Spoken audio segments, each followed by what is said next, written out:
Hello friends, welcome to my YouTube channel.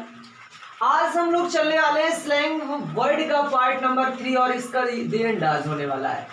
बस इसी को लास्ट वीडियो आपके लिए, इसको अच्छे से कंप्लीट कर लीजिए। बस इसी के बाद हम आपके लिए लेके आने रिवीजन कराएंगे।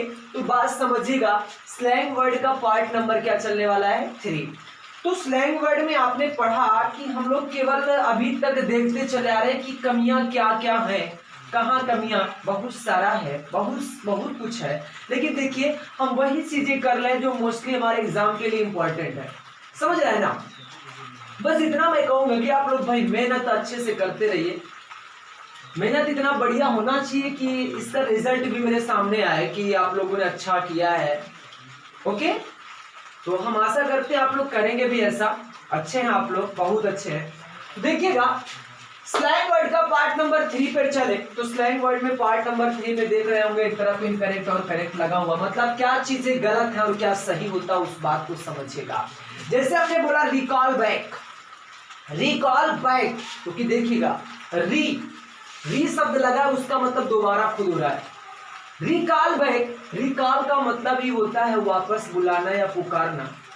तो बैक लगा हुआ है और बैक का भी मतलब क्या होता है? पीछे।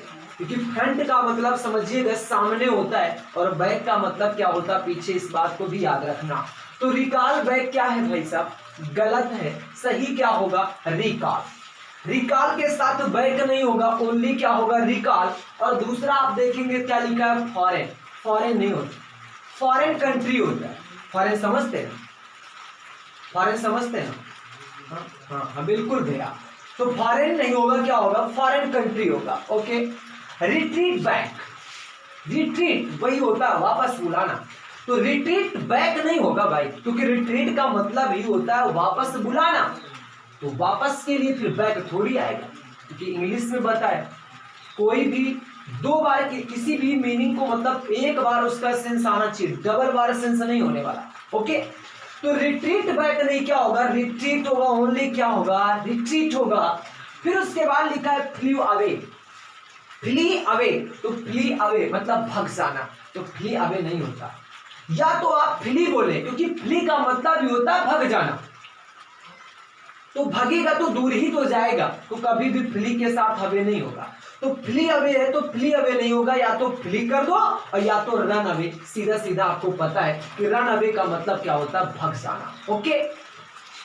कट जोक्स, कट जोक्स नहीं होता, जोक काटे नहीं जाते।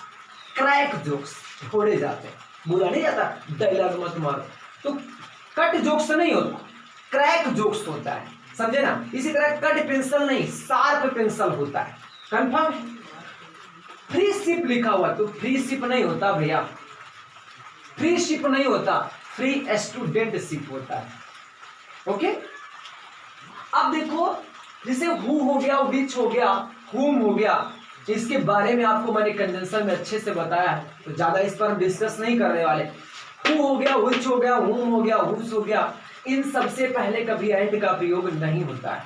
ओके। इनसे पहले एंड का प्रयोग नहीं होता है, तो क्या हो जाएगा? केवल हु होगा, विच होगा और होम होगा। इनसे पहले एंड नहीं लगेगा। कंफर्म है ना? क्योंकि ये कैसे प्रोनाउन होते हैं, कैसे होते हैं?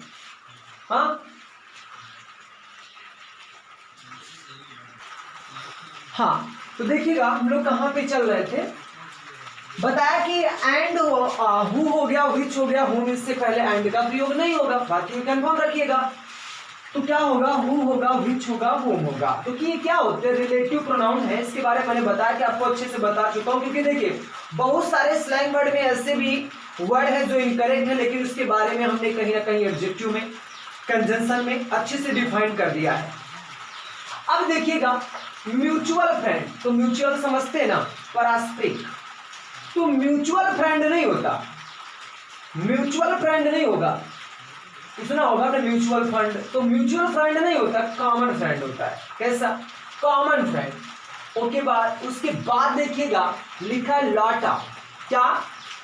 तो लॉट ऑफ और अलॉट्स ऑफ कभी भी नहीं होगा, इस बात को याद रखिएगा। हमेशा बहुत अधिक की जो मीनिंग होगी, या तो आप अ लॉट ऑफ का यूज कर सकते हो या तो लॉट्स ऑफ का।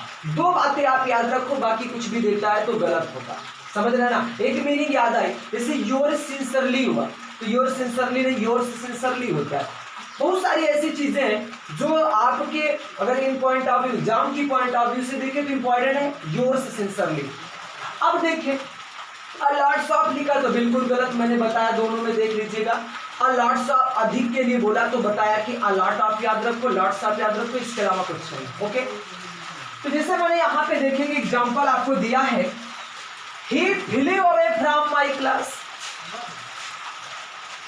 फ्ली अवे, सॉरी यहाँ पे देखते हैं,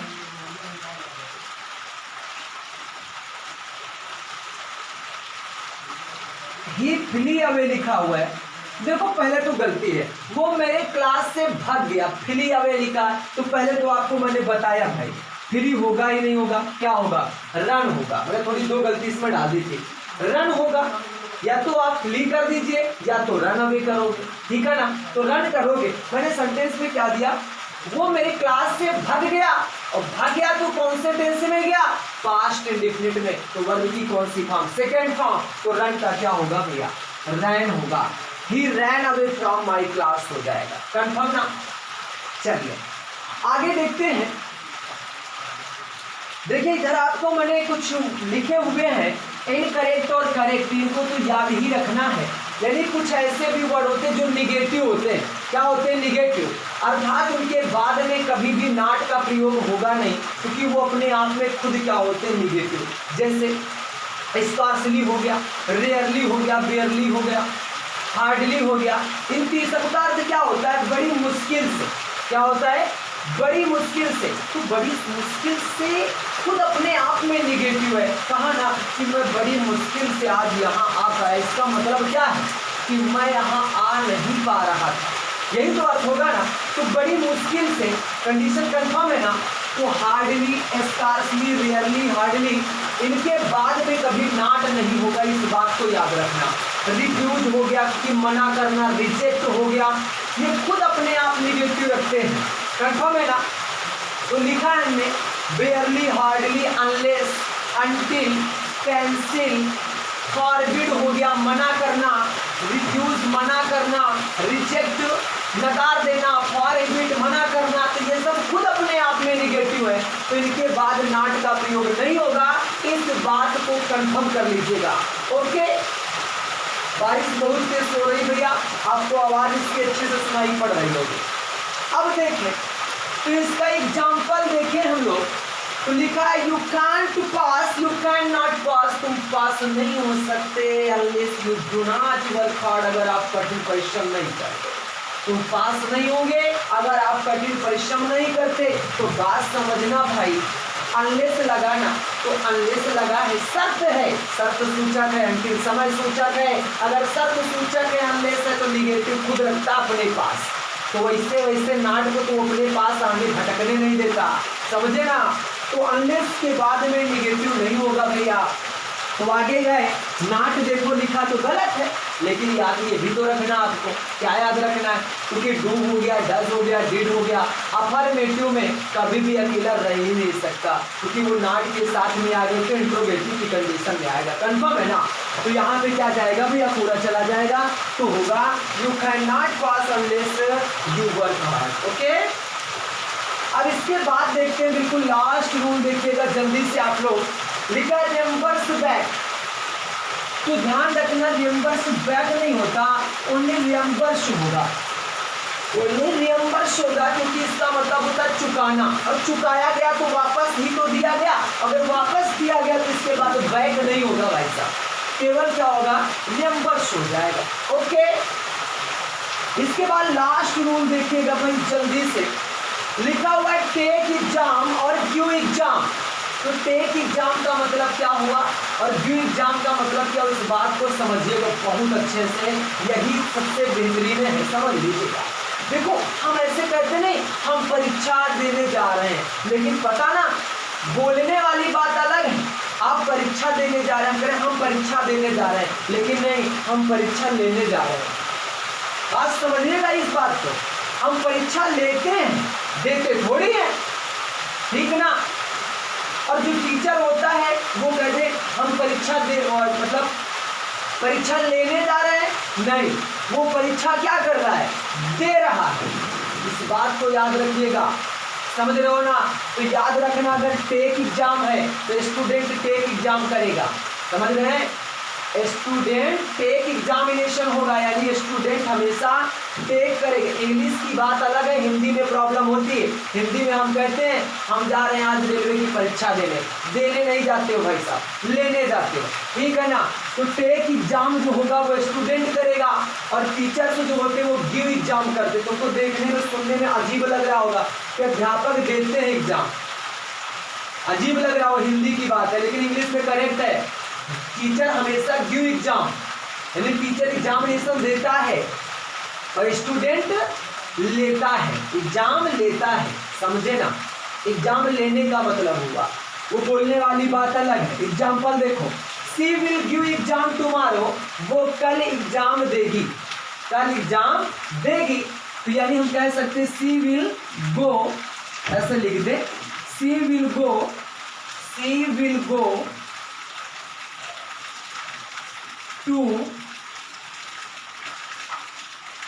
give exam, to give exam. तो अब भाई अब तो सही होगा आपके अकॉर्डिंग ना, बिल्कुल सही होगा, क्योंकि वो एग्जाम देने जाएगी ना, देने जाएगी तो देने के लिए भी एग्जाम सही है। लेकिन नहीं, गलत है, गिव एग्जाम नहीं होगा। स्टूडेंट हमेशा क्या करेगा, समझ रहे हैं ना, स्टूडेंट है, अगर स्टूडेंट है तो वो हमेशा क्या करेगा, टेक एग्जाम ना, परीक्षा देता नहीं है, परीक्षा लेता है, समझ रहे। तो यहाँ गिव एग्जाम नहीं होगा, क्या होगा भैया, टेक एग्जाम हो जाएगा। बात समझ गए ना। तो आप लोग इस तीनों पार्ट, आपको मैंने 3 पार्ट में स्लैंग वर्ड दिए हैं, बांटे हैं, तो वो तीनों पार्ट को आप अच्छे से कंप्लीट कर लीजिएगा, और मुझे विश्वास है कि आप लोगों को अच्छे से कंप्लीट भी हो गया होगा। Okay, be happy, take care, bye bye.